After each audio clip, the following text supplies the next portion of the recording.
Okay, no problem. Haharapin ko yan. Oo, naunahan lang ako eh. Oo, pangit ka kasi. So, unjust fixation lang kung ipahiya niyo ako sa buong Pilipinas. Grabe, para akong pumatay.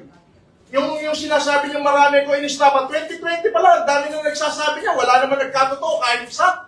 Tapos papahiyahin niyo ako, national TV, yung ganito. Rakesyo ako daw ay nagmura kay ganito. Merong dahilan ho yun kung bakit ako nakapagsalita ng hindi maganda sa Huwag isang kang umiyak. Tanga ka. Iyak. Meron nung dahilan yun. Wala. Pero ang totoo yan, ang justification lang, ipinahiya niyo ako buong Pilipinas na ganito, grabe. Mas mabigat yung kinaso ko sa'yo, hintay mo warrants mo. So ayun guys, nakulong na si FLM, tagumpay na si Makagago. Pero pre, isipin nyo na lang, si Makagago, ang lakas din manggago niyan. Pangit ka kasi. Diba? Sino-sino mga dinis niyan? Dinis niyan si Kastakli, si Flo G. Kahit si Maxine Magalona, dinis niyan. Si Kong TV, dinis din yan. Nung laban nila ni Price Tag, pare, ang daming mong unjust vexation dun. Ang daming pwedeng ikaso sa'yo dun. Na. Di ako pro FLM, di ako pro Makagago, pero pre,